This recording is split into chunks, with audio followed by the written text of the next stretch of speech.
Tu cumules plus de 600 000 abonnés. Est-ce que pour toi, le nombre d'abonnés est un facteur de réussite? Non, pas du tout. Non, franchement, pas du tout, parce que pour plein de raisons, mais enfin, déjà, comment tu définis la réussite? Tu vois, c'est ça la question. Si ta réussite, c'est je veux avoir le plus d'abonnés possible, bah oui, dans ce cas, c'est le facteur que tu utilises pour définir ta réussite, donc oui, c'est de la réussite. Hmm. Mais avoir le plus d'abonnés possible, Ouais, de réussite financière. bah, donc, dans ce cas, déjà, avoir le plus d'abonnés possible, ça devrait être un objectif pour personne, je pense. Enfin, tu vois, je dis toujours que faire des vues, avoir des abonnés, c'est pas un objectif, c'est un moyen qui te permet d'atteindre tes objectifs. Et après, pour répondre à la question sur la partie financière, non plus. Pourquoi? Parce que il y a énormément enfin, en fait, tes revenus sont pas corrélés à ton nombre d'abonnés. Tu vois, Hmm. que ce soit ton salaire ou les produits que tu vends ou peu importe. Il y a énormément de gros créateurs de contenu, des mecs sur TikTok qui ont 1 million d'abonnés et bah, ils galèrent à en vivre, tu vois. Oui. Ouais, vraiment.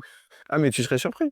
T'as des gens qui, en fait, ont un peu pop de nulle part et ils ont fait quelques contenus viraux et ça a trop bien marché au début, ils faisaient marrer les gens. Mais en fait, ben, ils ont rien à vendre. Ils ont pas de marque qui veulent s'associer avec eux parce que leur contenu, ok, il est un peu fun, un peu rigolo, mais pas très quali. Ouais. Ils sont toujours dans leur chambre chez leurs parents et réussite financière, c'est pas un truc qui les définit, tu vois. Hmm, hmm. Et à l'inverse, de l'autre côté du prisme, t'as des gens qui bah, ont pas une énorme masse d'abonnés, quelques milliers, voire parfois quelques centaines, et qui ont des abonnés ultra qualifiés, qui ont un business qui est alimenté par ces abonnés-là, et qui cartonnent, tu vois, et qui sont Hmm. très très bien financièrement.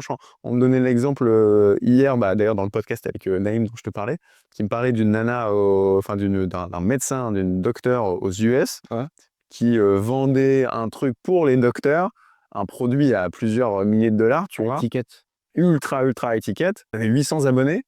Et elle a fait plus d'1 million d'euros sur l'année, tu vois, avec 800 abonnés. Donc, ben, sachant que si tous tes abonnés, c'est des cardiologues qui gagnent 15 000 balles et à qui tu réponds à un problème, tu leur apportes une solution, ils vont tous te payer et ils ont tous envie de bosser avec toi, tu vois. Ouais.